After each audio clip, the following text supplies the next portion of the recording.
नमस्कार श्रोताओं, स्वागत है आपका रेडियो एमटी 107.8 एफएम पे। स्मार्ट प्रोजेक्ट सेहत सही लाभ कई के अंतर्गत आज हम होशियारपुर के पीएचसी पे हैं, जहां हमारे साथ यहां के डॉक्टर हैं डॉक्टर प्रशांत, जिनसे आज हम यहां उपलब्ध सारी सुविधाओं के बारे में बात करेंगे। सर, बहुत बहुत स्वागत है आपका। Good morning. सो अभी हम यहाँ पे पीएचसी में हम जैसे इम्यूनाइजेशन हो गया, वैक्सीनेशन हो, मतलब बोलते हैं हम प्रेग्नेंट फीमेल से लेकर आफ्टर बर्थ तक हम सब कुछ कवर करते हैं। यहाँ पे गवर्नमेंट की तरफ से हमें पूरा सहयोग मिलता है और हमारे पास जो स्टाफ है, आशाएं हैं, इनकी हम रेगुलर मीटिंग्स रखते हैं ताकि समाज में भी, कम्युनिटी में जा के हम एटलीस्ट वैक्सीनेशन के बारे में अगर हम पब्लिक को अवेयरनेस देंगे उसका ज़्यादा इफ़ेक्ट पड़ता है। क्योंकि जब आप कोई सर्विसेज दे रहे हो, अगर आप उसकी मार्केटिंग नहीं कर रहे, अगर लोग अवेयर नहीं हैं, तो वो क्या सुविधा ले पाएंगे। तो सबसे पहले तो हमारी जैसे रेगुलर मास मीटिंग होती है, उनमें जा के हमें लोगों को अवेयर करना होता है कि वैक्सीन क्यों लगवानी ज़रूरी है और वैक्सीन से रिलेटेड कोई रिएक्शन होता है। जैसे कुछ वैक्सीन्स हैं जिनकी वजह से बुखार आ जाता है, तो सबसे पहले हमारा मकसद यही रहता है लोगों को ये बताना कि बुखार वैक्सीन की वजह से आ सकता है। ये इसलिए ज़रूरी होता है क्योंकि उन्हें लगता है कि वैक्सीन की वजह से बुखार आ रहा है, तो अवेयर करना इसलिए ज़रूरी होता है क्योंकि देखो वैक्सीन की वजह से थोड़ा फीवर आता ही है, क्योंकि उसी वजह से हमारी इम्यूनिटी डेवलप होती है। वैक्सीन क्या होता है? वैक्सीन एक नॉन इन्फेक्शियस पार्टिकल होता है उसी वायरस का, जो वो डिजीज़ कर सकता है। तो इनएक्टिव फॉर्म हम वैक्सीन में डालते हैं ताकि वो फुल ब्लोन डिजीज़ ना कर पाए, बट उसकी वजह से बॉडी में इम्यूनिटी बन जाए। ठीक है, तो उस दौरान थोड़ा सा बुखार आता है, बट क्या होता है कि लोग ये समझने लगते हैं कि वैक्सीन की वजह से बुखार आ रहा है, तो एक ये नेगेटिव उनके पास जाता है इम्पैक्ट। तो समाज में ये एजुकेट करना बहुत ज़रूरी हो जाता है ताकि उनको आगे करना क्या है ये पता रहे। तो इसलिए हम जब भी एएनएम हमारी वैक्सीन लगाती हैं, तो जिन वैक्सीन की वजह से वो बुखार आ सकता है उनको उसी टाइम पैरास्टामोल का सिरप प्रोवाइड किया जाता है और उनको बता दिया जाता है कि आपको ये पैरास्टामोल का सिरप लेना है, बच्चों को ज़रूर देना है ताकि बुखार कम किया जा सके। ठीक है, तो इम्यूनाइजेशन शेड्यूल में जैसे हम बर्थ में हम देते हैं बीसीजी वैक्सीन, ये ट्यूबरक्लोसिस के लिए प्रिवेंट करने के लिए होती है। ये जैसे ही बच्चा पैदा होता है उसी टाइम दे दी जाती है।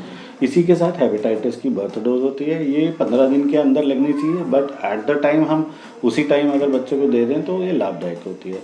क्योंकि अब गवर्नमेंट हॉस्पिटल्स में कोई भी डिस्चार्ज होके जा रहे होते हैं, जनरली लोग एक्टिवली वैक्सीनेशन के लिए नहीं जाते हैं, तो बेस्ट ये रहता है कि उसी टाइम अगर हम बच्चे को, एक तो बीसीजी होगी, दूसरा अब ओरल पोलियो वैक्सीन 0 डोज, ये भी हम वैसे तो हम इसको 1 महीने के अंदर अंदर दे सकते हैं, बट उसी टाइम दिलाना बहुत ज़रूरी है। तो बर्थ के time 3 BCG, hepatitis birth dose और एक होता है हमारा ओरल पोलियो वैक्सीन 0। तो ये टाइम हम बर्थ टाइम दे देते हैं। उसके बाद आती हैं हमारी ओरल पोलियो वैक्सीन 1, 2, 3, ये हम 6, 10, 14 वीक्स में देते हैं। इसी तरह से पेंटावन वैक्सीन, पेंटावन हम दे देते हैं वही 6, 10 और 14 के गैप में। ठीक है, तो पेंटा वैक्सीन क्या होती है? पेंटावेलेंट वैक्सीन है, 5 जो डिजीज़ कवर करती है, इसलिए उसे हम पेंटा बोलते हैं। तो पेंटावन वैक्सीन लगभग 6 से 10 वीक्स में लग जानी चाहिए। तो इनमें 5 जो डिजीज़ हम कवर करते हैं, इसमें आता है DPT, diphtheria, pertussis, tetanus and hepatitis, और आखिरी आता है एच इन्फ्लुएंजा टाइप बी। ये 5 डिजीज़ हम कवर करते हैं। ठीक है, इसी तरह से रोटा वायरस की 6 वीक्स में हम देते हैं बच्चों को, ये ओरल डोज होती है। ठीक है, अब 2 लास्ट में वैक्सीन बनती है, MR1, MR2। MR1 वैक्सीन लगती है 9 से 12 मंथ्स में, और MR2 वैक्सीन लगती है 16 से 24 मंथ्स तक। मतलब 1 साल में MR1 हो जानी चाहिए आपकी, दूसरे साल में MR2। ये कंप्लीट इम्यूनाइजेशन शेड्यूल होता है। अब ये होता है कि हमारा चैलेंज मेनली ये आता है कि लोग जो अनएजुकेटेड पॉपुलेशन है उनको हमें ये थोड़ा सा डिफ़िकल्ट हो जाता है समझाना, क्योंकि वो वैक्सीन से बचते हैं। वो ये सोचते हैं कि वैक्सीन की वजह से हमारा बच्चा बीमार होता है। तो ये एक मेजर चैलेंज हम फेस कर रहे हैं। इसीलिए थोड़ा सा हमें अगर कम्युनिटी से कोऑपरेशन मिल जाए तो हम कंप्लीट इम्यूनाइजेशन अचीव कर पाएंगे। दूसरा चैलेंज हम यहाँ नोएडा में ये फेस करते हैं कि ये जो कम्युनिटी है ये ज़्यादातर माइग्रेटेड पॉपुलेशन है। माइग्रेटेड पॉपुलेशन में ये हो जाता है कि कोई त्यौहार आ गया, कुछ हो गया, तो ये अपने लोग जहाँ ओरिजिनल इनका प्लेस है वहाँ पे वो माइग्रेट हो जाते हैं। अब क्या हो गया कि बच्चे की अगर वैक्सीनेशन लगवानी है तो फिर ज़्यादातर अलग, जैसे बिहार हो गया या फिर गोरखपुर हो गया, बनारस हो गया, तो इस एरिया से भी हमारे पास ज़्यादातर पॉपुलेशन रहती है। तो ये लोग वहाँ पे वैक्सीन करवा लेते हैं जब इनका टाइम आता है, तो इस वजह से वहाँ भी इनकी चढ़ जाती है, यहाँ भी। तो थोड़ा सा हमें इनकम्प्लीट वैक्सीनेशन हमारा ज़्यादातर दिखता है माइग्रेटेड पॉपुलेशन की वजह से। अब दूसरा ये है कि हम आते हैं कम्युनिकेबल डिजीज़ में। कम्युनिकेबल डिजीज़ वो होते हैं जो इन्फेक्शियस डिजीज़ होते हैं, जो एक आदमी से दूसरा आदमी ट्रांसफ़र हो जाते हैं। तो ट्रांसफ़र दो तरीके से होता है, एक तो direct transfer person to person, दूसरा होता है इनडायरेक्ट ट्रांसफ़र। जैसे कोई इन्फेक्टेड दरवाज़ा है, कोई ऐसी जगह है जहाँ पे आप मैं हाथ लगा दूँ, क्योंकि जो आप जैसे कोविड वायरस का हम एग्जांपल ले लेते हैं, डायरेक्ट ट्रांसफ़र तो होता ही है छींक की वजह से, या फिर मैंने किसी को टच कर दिया अगर मैं इन्फेक्टेड हूँ।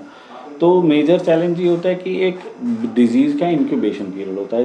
वो ये होता है कि जब आपके अंदर कीटाणु प्रेजेंट हैं बट बीमारी के लक्षण हमें नहीं दिख रहे हैं। तो इस वजह से क्या होता है कि हमें पता ढंग से नहीं लग पाता कि whether the person is infected और नॉट। तो इस वजह से डिजीज़ का ट्रांसफ़र बहुत जल्दी हो जाता है, आपने कोविड में देखा ही है। तो ये हो गया डायरेक्ट ट्रांसफ़र। तो कोविड के केस में डायरेक्ट और इनडायरेक्ट ट्रांसफ़र दोनों देखने को मिले हैं। एक तो जैसे फैमिली मेम्बर मेरा इन्फेक्टेड है, मैंने उनको टच कर दिया, मेरे को हो गया, ठीक है। दूसरा इनडायरेक्ट ट्रांसफ़र ये हो जाता है कि वो कीटाणु हवा में है, ठीक है, ये भी डायरेक्ट इनहेलेशन के थ्रू हो गया। अब जैसे घर का फ्रिज मैंने छुआ, मैं इन्फेक्टेड हूँ, तो कीटाणु ये बताया गया कि 24 से 36 घंटे तक वो वायरस पार्टिकल्स उस एरिया में रह जाते हैं। तो ये कैटेगरी आ जाती है इनडायरेक्ट ट्रांसफ़र में, ठीक है। तो आ जाते हैं कि इन्फेक्शियस डिजीज़ किस तरह के होते हैं। ये हो गया, एक तो बैक्टीरियल डिजीज़ हो गए, दूसरा है वायरसेस के थ्रू, जैसे इन्फ्लुएंजा है, जितने भी ये सारे वायरसेस होते हैं। और HIV भी देख लीजिए, ये डायरेक्ट ट्रांसफर से होता है, ये भी एक वायरस के थ्रू होता है। ट्यूबरक्लोसिस देख लीजिए, ये बैक्टीरियल इन्फेक्शन है, ये भी डायरेक्ट इनडायरेक्ट दोनों ट्रांसफर, क्योंकि एयरबॉर्न ज़्यादा होता है। जो ट्यूबरक्लोसिस का पेशेंट है वो छींक रहा है तो ड्रॉपलेट्स हवा में आ जाते हैं। तो जनरली जो ट्यूबरक्लोसिस पेशेंट होते हैं उनको हम ये गाइड करते हैं कि एटलीस्ट उनका जो टॉवल है एटलीस्ट रेगुलर नहाएं, उनका आइसोलेटेड होना चाहिए, ठीक है ना, कमरा आइसोलेटेड होना चाहिए, ठीक है। दूसरा अब आ जाते हैं जैसे सीजनल डिजीज़ेस होते हैं। सीजनल कैसे हो गया, जैसे डेंगू हो गया, मलेरिया हो गया, तो हम कम्युनिटी में भी इनकी अवेयरनेस करवाते हैं कि एटलीस्ट आपके पानी कहीं इकट्ठा नहीं होना चाहिए। अब डेंगू तो जनरली जो डोमेस्टिक वाटर कलेक्शन है, जहाँ पे जो आप देख लीजिए कूलर हो गया, कहीं बाल्टी में पानी छत पे रखा हो, तो ये एक सोर्सेज हो जाते हैं इन्फेक्शन के। ये तो डेंगू की बात होगी। बट मलेरिया क्या हो गया, मलेरिया फीमेल एनोफिलिस मॉस्किटो से ट्रांसफ़र होता है। वो बेसिकली जो पोल्यूटेड वाटर बॉडीज़ हैं, नाले हो गए, तो इनमें ज़्यादा मलेरिया के मतलब जो मॉस्किटो है वो इन एरियाज़ में ज़्यादा पाया जाता है। बाकी जो वायरल इन्फेक्शन हो गए, सीजनल हो गए, वो आपको पता ही है, कॉमन कोल्ड हम उनको बोलते हैं। अब जैसे टेम्परेचर डिफरेंस होता है, सोर थ्रोट हो जाता है, तो बैक्टीरियल इन्फेक्शंस हैं, उनके लिए हम प्रोवाइड करते हैं एंटीबॉडीज़, हमारे पास सारी अवेलेबल हैं। तो सर आपने बहुत अच्छी जानकारियाँ हमें दी।